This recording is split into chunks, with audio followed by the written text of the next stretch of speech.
Amigos, bienvenidos a su programa de Reavivados por su Palabra. Hoy estaremos estudiando el libro de Números, el capítulo número 3.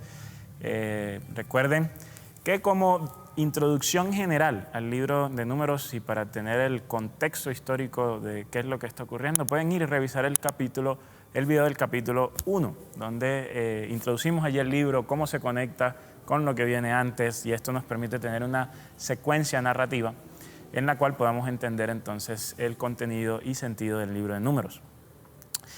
El canal de BioChannel también tiene disponible para ustedes no solo el programa Reavivados por su Palabra, sino también la lección de Escuela Sabática todos los días con el pastor Jonathan Márquez.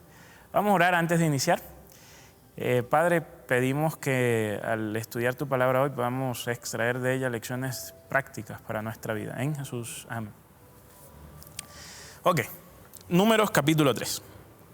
Números capítulo 3 es la continuación de lo que hemos venido estudiando. Si recordamos, en Números capítulo 1 hay un censo que Dios ordena hacer para tener en cuenta entonces cuántos soldados contaba Dios y el pueblo de Israel para ir y conquistar la tierra de Canaán.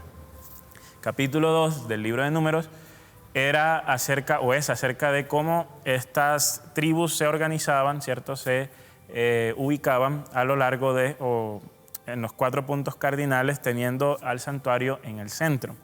En el capítulo 3 y el capítulo 4 van a llenar un hueco que está en la narrativa, porque en el censo no se censa a los hijos de Leví. Y en el capítulo 2, donde se habla de la organización de las tribus, pues tampoco es que se entre mucho en detalle respecto a los levitas. Entonces ese hueco narrativo que está allí de ¿qué pasa con la gente de Leví? ¿Qué pasa con la tribu de Leví? ¿Cuántos son ellos? Y además de eso, ¿dónde están? Se van a resolver en los capítulos números 3 y 4. Por eso el capítulo 3 empieza diciendo: y estos son los descendientes de Aarón y Moisés en el día en que el Señor habló con Moisés en el monte Sinaí. Entonces aquí viene la intención es trazar una genealogía. Pero es una genealogía que permite entender de dónde provienen los levitas y entonces lo que Dios hace con ellos. Inicialmente entonces tenemos que los hijos de Aarón es Nadab, Abiú, Eleazar e Itamar, ¿cierto? Estos son los nombres de los hijos de Aarón, los sacerdotes ungidos.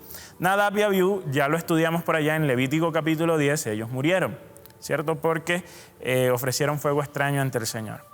Esto significa que Eleazar e Itamar eran los sacerdotes y Aarón era el sumo sacerdote durante su periodo de vida, ¿cierto?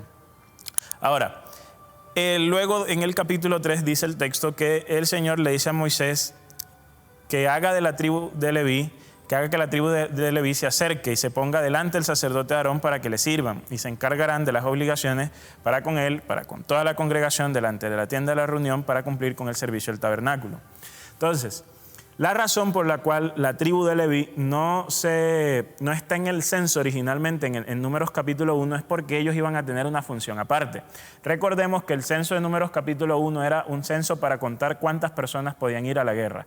En Números capítulo 13 nos dice que la tribu de Leví tenía una función diferente. Su función no era la de ir a la guerra. Su función en realidad era la de servir en el tabernáculo. Entonces, como ellos no iban a ser guerreros, son excluidos del censo y además son excluidos de la repartición que se hacía de las tribus en los 4 puntos cardinales, porque esta distribución, como vimos en el día de ayer, tenía el propósito de mostrar o de organizar las defensas del pueblo israelita. Entonces, debido a que el propósito era defender al pueblo de Israel, los levitas no podían ser parte de esto o estar en estos 4 puntos cardinales. Ellos iban a estar en el centro con el tabernáculo. Entonces, también vemos que dentro de los levitas va a haber una división de tareas. Eso lo vamos a estudiar en detalle en el capítulo 4. Pero desde ahora vemos que Aarón y su descendencia eran los únicos que iban a servir como propiamente sacerdote y sumo sacerdote. El resto de los levitas, podríamos decirlo en términos deportivos, eran los suplentes, ¿no? y los asistentes. No, mentira. Es una imagen que quizás no captura plenamente todo lo que hacían los levitas. Lo cierto es que dentro del servicio del tabernáculo y dentro del servicio del santuario habían un sinnúmero de tareas. Un sinnúmero de tareas que los sacerdotes exclusivamente no podían cumplir con ellos. Entonces, los sacerdotes y sumo sacerdote, de esto se iba a encargar la descendencia de Aarón, de ser el sumo sacerdote y de oficiar los sacrificios.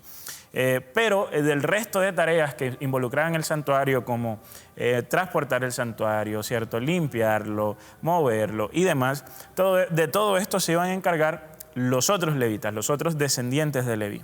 Entonces, el texto bíblico dice: darás pues los levitas a Aarón y a sus hijos, les son dedicados por completo entre los hijos de Israel. Y designarás a Aarón y a sus hijos para que se encarguen del sacerdocio, pero el extraño que se acerque será muerto. Entonces, el número, nosotros no podemos entender el libro de Números o al menos desconectándolo completamente del libro de Levítico, porque en realidad ambos textos son complementarios y ustedes van a notar cómo muchos de los conceptos que estudiamos en Levíticos, como la impureza ritual, la impureza moral o la importancia de que las cosas del santuario son santas porque pertenecen a otra esfera, ustedes van a notar cómo estos conceptos van a ser recurrentes y vuelven a aparecer en el libro de Números. Por esa razón dice que al extraño que se acerque será muerto. ¿Qué quiere decir esto?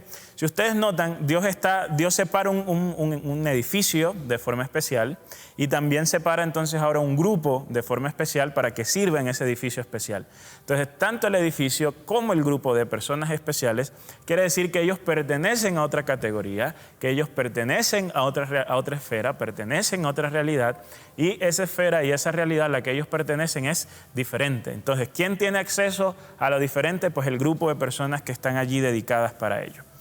El texto nos muestra que usualmente en los tiempos del pueblo de Israel, para el mantenimiento de las cosas oficiales, las familias enviaban a el primogénito o a uno de sus hijos para el servicio militar o el servicio en el santuario.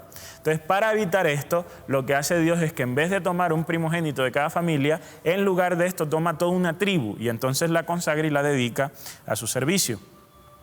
Ahora, el final del capítulo 3, lo que nosotros vamos a ver es una enumeración y sobre todo una descripción de Leví, sus descendientes y entonces quiénes son sus familias y demás. ¿Por qué se hace esto? Porque lo que se quiere transmitir aquí en el capítulo 3 es, como se está diciendo que los levitas y solo los levitas van a tener una función especial respecto al santuario, entonces por esa razón solo aquellos que pertenezcan a la tribu de Leví iban a tener acceso a esta esfera de lo que estaba apartado y consagrado.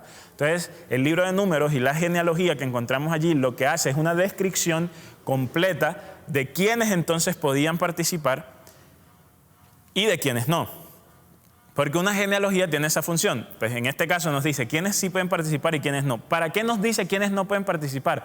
Para lo que leíamos hace un ratito, para que una persona que no ha sido consagrada para el servicio de lo consagrado se acerque y entonces termine muriendo.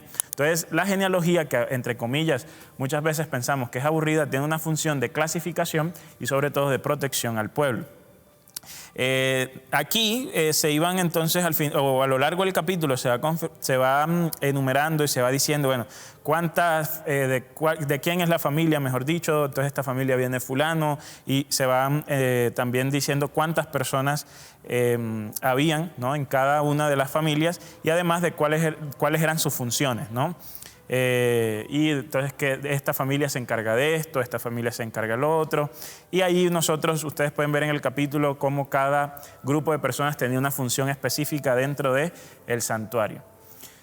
¿De qué nos sirve a nosotros esto hoy?, ¿no? Podríamos preguntar. Está bien, muy bien, el texto nos habla de la organización del pueblo de Egipto, de cómo los levitas funcionaban, del orden que existía, no solo el orden militar, sino también del orden religioso que existía en el libro de Números. Recordemos que esto es Dios tratando de organizar una nación, tratando de organizar a un grupo de esclavos que sencillamente estaban saliendo de Egipto, que no tenían orden, que no tenían disciplina, y entonces aquí está Dios organizándolos.